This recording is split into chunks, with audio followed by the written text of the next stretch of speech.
Village. Esse aqui é o Vênus em Arte, um canal que tem como objetivo trazer um pouquinho de visibilidade feminina para a história da arte em meio, neste momento, à nossa série sobre mulheres do impressionismo. Nós já começamos a rodar aí pela Europa, vendo algumas artistas fora da França, e hoje nós vamos falar de uma alemã, Louise Catherine Breslau.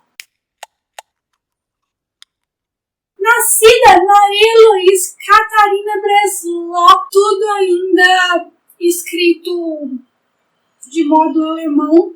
Ela mudou um pouco o nome dela para uma versão francesa, a gente vai ver isso daqui a pouquinho. Ela nasceu em Munique, na Alemanha, dia 6 de dezembro de 1856. A família era judia. O pai dela era médico, obstetra e ginecologista. E quando ela tinha 2 anos, ele foi dar aula na Universidade de Zurique, na Suíça. Então eles se mudaram de Munique para Zurique, mudaram de país aí. E a Louise, ela sofria de asma crônica. Ela sempre teve asma desde pequenininha, então ela passava muito tempo de cama, doente, quietinha. Por isso, a família dela começou a incentivar que ela desenhasse, para que ela pudesse ter algum hobby, enquanto ela estava lá tendo que ficar de repouso, que era a maior parte do tempo. Em 66, quando ela tinha 10 anos, o pai dela morreu. E aí ela foi mandada para um convento para poder tanto cuidar da saúde, ficar mais afastada assim, para ver se dava uma limpada ali nos pulmões dela, como também estudar. Nesse final do século XIX, e no século XX, era um jeito muito comum de moças terem acesso à educação, ir para o convento, onde as freiras ensinariam ela várias coisas.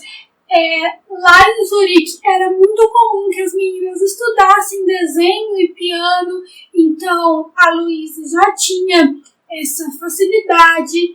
Foi aí que ela começou a desenvolver. Ela teve aula de desenho com o Eduard Puffer. Se o francês aqui é difícil, imagina o alemão, né, gente? E aos 17 anos, ela foi para Paris para estudar na Académie Julian, que era uma das poucos lugares de curso superior, assim, que aceitava mulheres lá em Paris. Em Paris, a gente já viu nos vídeos passados, era um lugar um pouco mais mente aberta, assim, em relação às principais cidades da Europa. Paris era uma cidade muito boêmia e muito mais desconstruída. Na Académie Julian, ela tinha uma grande rival, que era uma artista russa chamada Marie Bashkirtsev.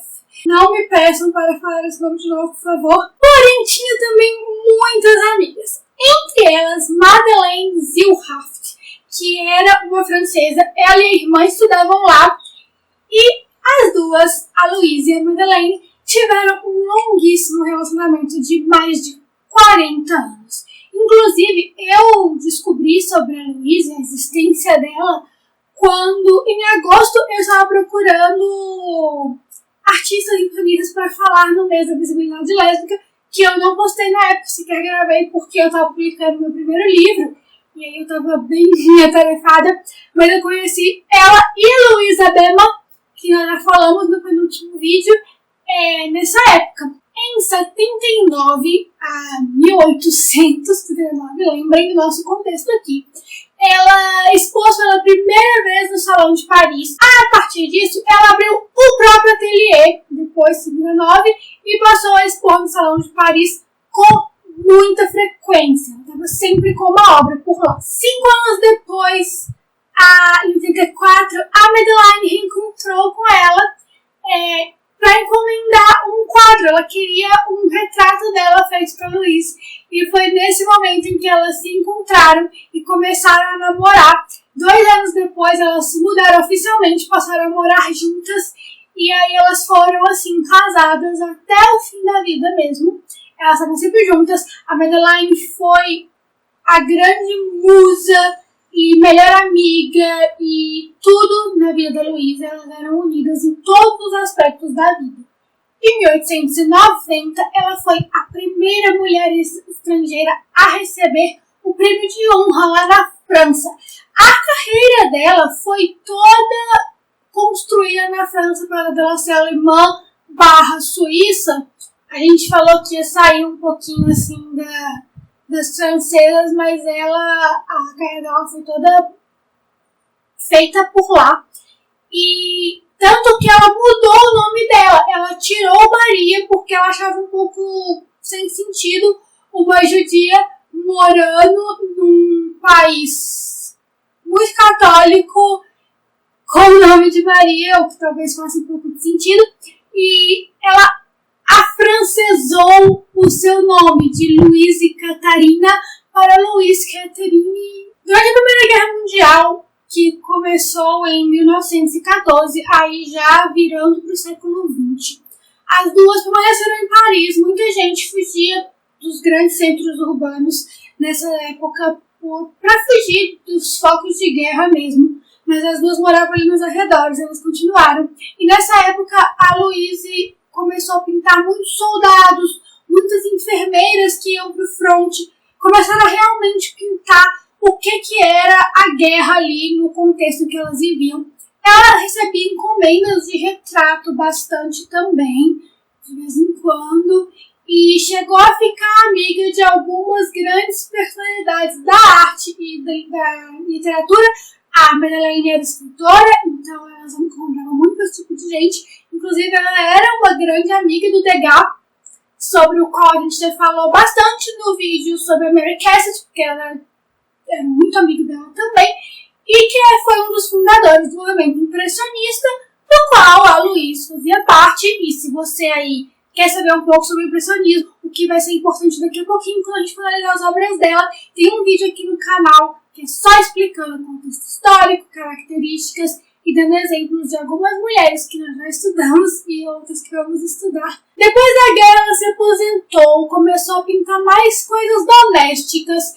A gente também analisou aqui entre a gente, né, nos últimos vídeos, o quanto que as mulheres impressionistas eram diferentes dos homens pela temática abordada, já que elas não tinham acesso às mesmas coisas que eles, elas acabam pintando muito a vida doméstica.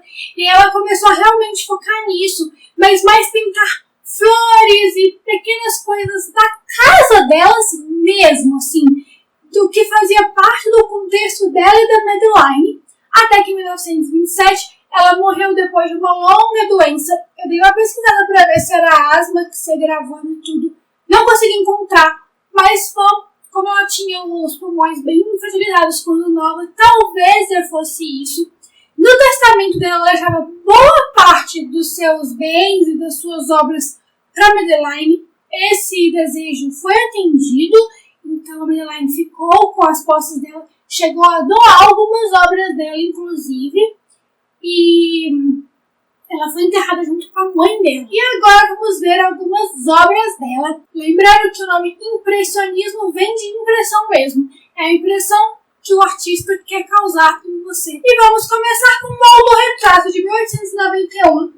As outras obras dela estão em ordem cronológica, mas eu quis começar com o Autorretrato saindo dessa ordem pra gente poder ver como ela se tratava direitinho. E esse aí é um óleo sobre mogno, é óleo direto sobre a madeira. Tem uma assinaturazinha bem singela aí no canto inferior esquerdo, que dá pra ver o Breslau aí destacado. Aí, voltando um pouquinho, em 1883, nós temos Chagas 5. E aí tem a luz e sombra bem dentro dos rostos, inclusive. Em casa também tem um nome de cotidiano, essa obra em alguns lugares. É um retrato da mãe dela, que tá de preto, e da irmã, que está aí de azul. Um retrato de Madeleine Zilhard, de cerca de 1895. Já tinham 10 anos que elas estavam juntas nessa época.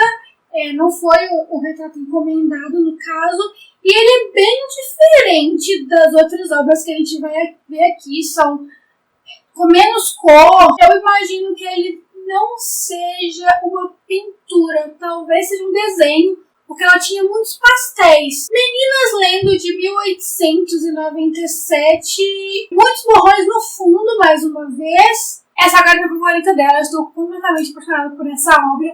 O Toilette, de 1898. Inclusive, a gente viu o retrato da Madeleine, a feição dessa moça se parece um pouco com ela, talvez seja um retrato da Madeleine, não sabemos. E aí, eu acho que esse aí é um exemplo de impressionismo muito forte. Apesar dos borrões de tinta serem mais tracejados, né, não são realmente bolinhas, são mais risquinhos, ainda assim a gente consegue ver claramente, né, que foi isso a maneira que ela usou para expressar tanto o movimento, como textura, como cor, como contraste, como tudo. Um exemplo perfeito do movimento e de uma obra lindíssima. Outra maravilhosa é Preguiça Matinal, de cerca de 1900. Muito bonito e assim, um sensual, só que bem casual, nada forçado, bem leve. Amigas, de cerca de 1902. Eu, na verdade, não amei essa obra, não achei ela uma das minhas favoritas, mas eu tive que colocar ela porque eu achei que o fundo tá super impressionista, até o vestido dela também, e é legal observar essas roupas que elas retratam para ver vestimentos de época, né, que era bem característico. Uma encomenda! Henry Davidson é considerado talvez uma das grandes obras de arte da Louise. Esse quadro de 1903, Olhos sobre Tela, claramente um homem da alta sociedade, mas um pouco mais explicente, combina um pouco com esse momento da história. E a última é A Artista e Sua Modelo, de cerca de 1910, pouco antes da Primeira Guerra, que foi 4 anos depois, mais ou menos, ali. A artista é ela. Estamos apaixonados aí desse lado, do lado de cá, estamos apaixonadas por Louise. Muito maravilhosa. Contem o que vocês acharam dela. E vamos conversar tanto aqui nos comentários quanto nas redes sociais, que são todas lulilás. Próximo vídeo nós teremos uma expressionista dinamarquesa. Então já se prepara aí para mais nomes que eu não sei pronunciar. A gente se vê lá daqui a uns dias. Bye, bye.